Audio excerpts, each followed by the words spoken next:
자, 윤석열 대통령의 신년대담과 국민의힘에서 제기된 낙동강 벨트의 험지 출마 기류까지 정치권 현안 여당의 목소리를 한번 들어보겠습니다.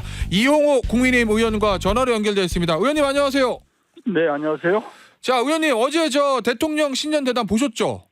네, 봤습니다. 자, 일단 총평부터 좀 들어보죠. 어떻게 보셨습니까?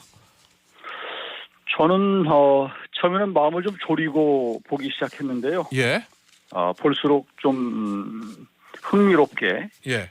대통령의 정치 철학과 생각, 또 국정 운영의 방향, 계획들을 알 수 있는 아주 유익한 시간이었고요. 예. 제가 마치 대통령실에 초대받은 느낌으로 그래요? 예. 지켜봤고요. 네. 대통령께서 친절하게 안내하는 그리고 또 설명하는 그런 모습이 좋았습니다. 자, 그 가장 이제 관심을 끌었던 부분은 이 김건희 여사의 명품 가방 수수 의혹과 관련해서 대통령 뭐라고 언급하냐 이거였는데 대통령이 이렇게 얘기했습니다. 매정하게 끊지 못한 것이 좀 문제라면 문제이고 좀 아쉽지 않았나 생각이 든다. 대통령이나 대통령 부인이 누구한테도 이렇게 박절하게 대하기는 참 어렵다. 이렇게 대답했는데 그 부분에 대한 대통령의 언급은 어떻게 평가하세요? 저는 충분치는 않지만 예. 국민들에게 어떤 자신의 심정을 예. 또 그런 경위를 저는 나름대로 표현을 했다고 생각을 합니다. 예. 앞서 박주민 의원은 사과도 없고 유감 표명도 없었다. 뭐 이렇게 좀 박하게 평가하던데 그 부분에 대해서 어떻게 보십니까? 저는 어제 국민들이 그래도 대통령의 어떤 그 마음을 이해하는 계기가 됐다고 생각하고요. 예. 어떤 말씀을 대통령이 하셨어도 예. 야당에서는 이 문제를 계속 물고 늘어졌을 것이다. 예. 또 사과를 하면 대리 사과를 했다. 예를 들면 예. 또 조사를 계속 해야 된다. 이런 식으로 자꾸 이어질 수 있기 때문에 예.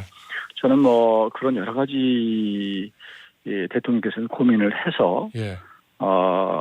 그렇게 말씀하신 것이 아닌가 저는 그렇게 봤습니다. 의원님, 근데 중요한 부분은 결국 이제 이게 설 연휴 직전에 보도가 된 거기 때문에 설 연휴 끝나고 이 국민 여론이 좀 반전이 될 것이냐 이 부분이 아마 여권 입장에서는 굉장히 중요할 것 같은데 어떻게 보십니까? 어저께 대통령 신년 대담으로 여론이 좀 반전이 될까요? 대통령 지지도의 상승이라든지 국민의힘 당 지지율의 상승이라든지. 저는 도움이 되리라고 생각해요. 저는 이제 예.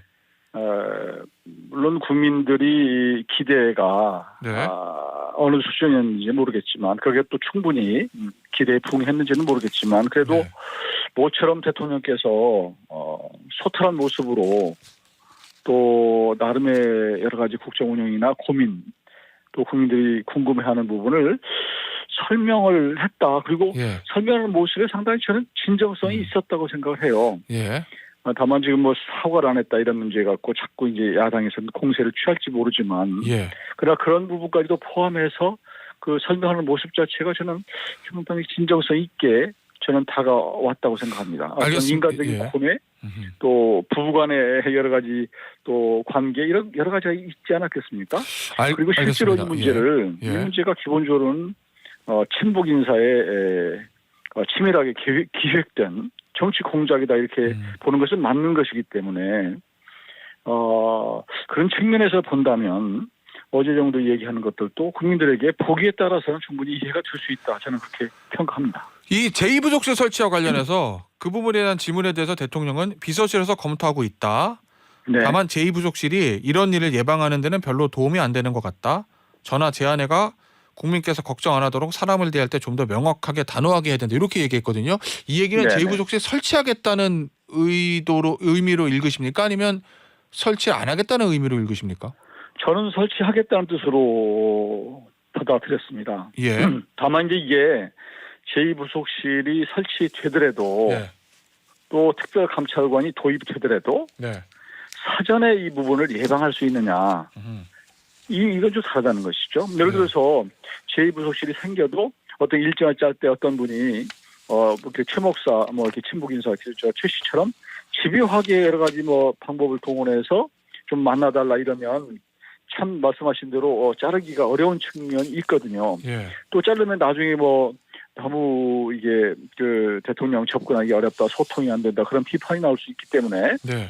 그런 측면이 있어서 예방하는 것은 어렵지만 그러나 그래도 대통령의 부인으로서의 어떤 일정이나 모든 것을 누군가가 제3자가 관리를 하고 하는 것이 필요하다. 거기는 동의를 하는 것으로 저는 설치하는 것으로 이해를 했습니다. 알겠습니다. 어제 오전에는 한동훈 비대위원장의 관훈 토론회가 있었는데 이 한동훈 위원장의 관훈 토론회는 어떻게 들으셨어요? 저는 이제 어떻게 보면 뭐 관훈 토론회가 언론 이제 중견 언론인들이 예. 그 모셔다가 이제 충분히 얘기를 듣는 상당히 뭐 정치인으로서의 어떤 관문처럼 이렇게 통과하는 관문처럼 그 여겨지는 그런 자리였는데요. 제일 중요한 토론 중에 하나죠. 예. 네, 무난하게 저는 대비를 했다고 생각합니다. 어제 김건희 여사 명품백 관련해서 한 위원장이 이렇게 얘기했습니다.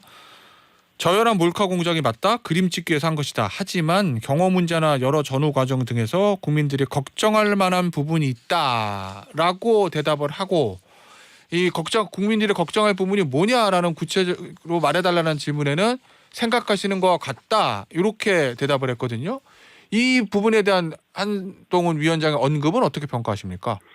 저는 매우 정치적으로 절제된 그리고 또 그동안의 발언이 있었는데 그 예. 연장선상에서 그냥 정치인으로서의 깔끔한 함축적인 그런 메시지였다고 생각합니다. 그 저녁에 있었던 대통령의 아쉽다라는 언급보다는 국민 눈높이에 더 다가간 거라고 보세요? 아니면 동일한 수준이라고 보세요?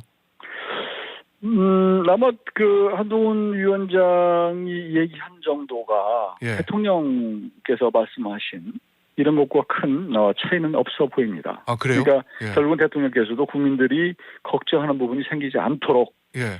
재발하지 않도록 앞으로 엄격하게 하겠다. 예. 이런 말씀을 하셨기 때문에 같은 선상에 있지 않나 싶습니다. 알겠습니다. 이 한동훈 위원장이 어제 그런 얘기를 했습니다. 총선 이후에 자신의 운명에 대해서 4월 10일 이후 제 인생이 꼬이지 않겠나? 이기든 지든 저는 그것을 알고 나왔다. 이렇게 대답했는데 의원님 지면 네. 한동훈 위원장의 인생이 꼬이는 건 이해가 갑니다. 졌으니까. 이겼음에도 불구하고 내 인생이 꼬일 것 같다라고 한 이유는 뭐라고 보십니까? 이기면 좋은 여러 거 가지 아니에요? 이제 아마 한 위원장께서 총선 후에 본인의 진로나 이런 예. 것들에 대해서 고민을 하고 있을 거예요. 뭐 그 그렇겠죠. 고민이 담겨 있는 어떻게 보면 솔직한 발언이라고 생각을 하는데 예. 이겼을 경우에도 그럴 수 있다 이렇게 이제 지금 말씀하셨는데요. 예. 지금 총선 이후에 대선 뭐 어차피 이제 한 위원장을 지금 대선 주자로 많은 분들이 보는 거 아니겠습니까? 그렇죠. 그런 상황에서 다음 대선까지 3년이나 남은 기간이 있기 때문에 예.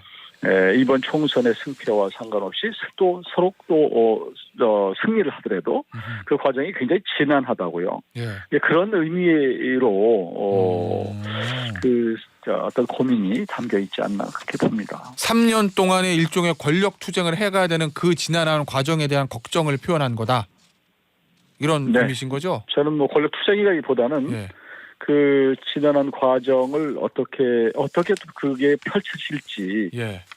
또 어떻게 전개가 될지 하는 부분에 대한 예. 뭐 걱정과 또 기대와 뭐 이런 것들이 동시에 녹아 있다고 봐야 되겠죠. 의원님. 너무 긴 예. 시간이잖아요. 알겠습니다. 자, 의원님 공천 과정을 좀 질문을 드릴게요. 의원님 원래 마포 갑을 신청하셨다가 이번에 서대문 갑으로 다시 변경하신 거잖아요. 네. 당의 요청이 있었다 이렇게 말씀하셨었는데 구체적으로 어떤 요청입니까? 우선은 뭐 그 마포갑이 예. 전현직 의원이 이 네 사람이 경쟁을 하고 있었기 때문에 예. 우리 국민의힘으로 봐서는 사실은 인적 자원이 좀 부족한 상황이었고요. 예. 나름대로 경쟁력이 있는 분들이 한 곳에 있으면 인적 자원 낭비다. 그러니 조금 우리 필요한 곳으로 좀 가주면 어떠냐 이런 제안이 있었어요. 사실은 네. 오래 전부터 저한테는 있었는데요. 근데 이제 정치인이 한번 처음에 뜻을 둔 데를 떠나기가 쉽지 않습니다. 쉽지 않죠. 또 명분도 그렇고요. 그래서 고민을 하다가 당 지도부도 얼마나 총선 승리를 위해서 고심이 컸겠습니까? 그래서 어렵게 꺼낸 얘기고 또 당연히 당 소속 의원으로서 당연히 당의 의견을 따라서 하는 게 맞다고 생각했고요. 예. 한강 벨트가 그런대로 이제 우리 당에서는 관심 있는 지역인데 예. 그거보다 더 좋은 양지로 가는 것보다는 그래도 또 명분 있게 조금은 더 험지로 일각으로 가는 게 맞겠다 싶어서 서대문 갑으로 선택을 했는데요. 예. 지금 와서 생각해 보니까 잘했다고 생각하겠습니다. 그래요. 예, 그러세요. 예. 네. 이저 낙동강 벨트를 중심으로 해가지고 중진들을 그 험지에 차출한다 이런 얘기들이 계속 좀 나오고 있어요. 당에서 그 네. 당의 어떤 공천 전략에 대해서는 어떻게 평가하세요? 저는 그런 대로 큰 잡음 없이 그래도 의원들이 스스로 어떤 결단을 내려서 당을 위해서 헌신하는 모습을 이끌어내는 게 저는 당 지도부가 지금 잘 하고 있다. 예. 저렇게 평가를 합니다. 그런데 의원님 일각에서는 지금 현재까지 나와 있는 중진 차출론의 대상이 서병수 의원, 김태호 의원, 그 다음에 조혜진 의원이거든요. 공교롭게도 좀 비윤 의원들만 그렇게 비윤으로 분류되는 네네, 의원들만 예. 있어서 네. 이 부분은 과연 어떻게 평가해야 되는지. 그게 참 아이러니예요. 네. 그러니까 우연입니까? 지금 사실은 말씀하신 대로 예. 대부분 비윤이라고 보기는 뭐 어렵지만 약간 약간 늘 자기의 목소리를 내는 분들, 예. 나름대로 소신이 있는 분들이에요. 예. 그리고 지명도가 있는 분들이고 또 그렇게 정치를 해왔기 때문에 아무래도 인지도가 있다고 생각하기 때문에 이분들께 이제 요청을 한 것이거든요. 그러니까 예. 비윤이기 때문에 요청했다기보다는 이분들의 경쟁력이 있고 인지도가 있었다. 그렇게 또 정치 활동을 해왔다 이렇게 평가를 하면 좋을 것 같고요. 그렇지만 예. 또 그동안에 또 아무래도 우리 당에서 핵심적인 역할을 해온 분들 이런 분들에 대해서도 아마 당에 요청이 있어야 되고 있으리라고 생각합니다. 알겠습니다. 뭐 언론 보도 보면 저 김기현 전 대표하고 뭐 친윤으로 분리되는 김기현 전 대표하고 박진 전 장관도 험지로 재배치할 수 있다. 뭐 이런 저 관측 기사도 나오던데 김기현 전 대표에 대해서는 어떻게 하는 게 옳다고 보세요? 당의 총선 승리를 위해서. 김기현 전 대표 같은 경우에는 사실 지난번 당 대표를 내려놓아서 예. 그것으로 정치적으로는 한번 본인의 책임을 진 건데 예. 또 요구하는 것이 어떨까? 저는 개인적으로 그렇게 생각해요. 예.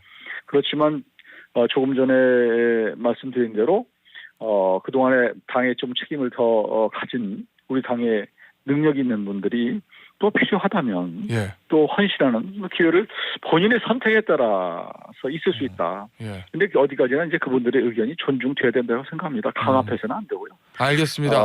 예. 예. 자 마지막 질문 될 것 같은데요. 저 김성태 전 의원이 강서 공천에서 컷오프 됐습니다. 그런데 이 공천 배제되는 거 반발하고 있어요. 핵관이 공천에 개입한다. 라면서 핵관으로 이철규 의원하고 박성민 의원 실명까지 거론했는데 이건 어떻게 저희가 봐야 됩니까? 저는 개인적으로 우리 김성태 전 대표의 심정을 충분히 이해를 합니다. 예. 섭섭하고 화도 많이 날 것이고요. 알다시피 사면복권대 사안을 가지고 공천을 배제한다. 이거 사실 납득하기가 어렵거든요. 아 그래요? 예. 예, 사면복권이라는 자체는 사법적으로 그 전에 모든 어떤 것들을 네. 다 백지화시키고 다 면해주는 거 아니겠습니까? 법적으로는 그렇죠. 그렇죠. 그런데 다시 정치적으로 이것을 묻는 것은 이제 선거를 통해서 묻는 것이야지 맞는데 예. 굳이 공천을 이렇게 배제를 할 수 있느냐 그런 데 대한 억울함이 있을 수 있다고 생각해요. 예. 근데 문제는 이제 당이 오래전에 이런 기준을 엄격하게 세워놨단 말이에요. 그래서 예. 아무래도 이제 그 기준에 딱 부합하다 보니까 이런 일이 생겼는데 예. 그만큼 우리 당이 민주당에 비해서 공천 그 자격 기준을 엄격하게 하다 보니까 이런 일이 생겼다. 그래서 억울함이 있지만 참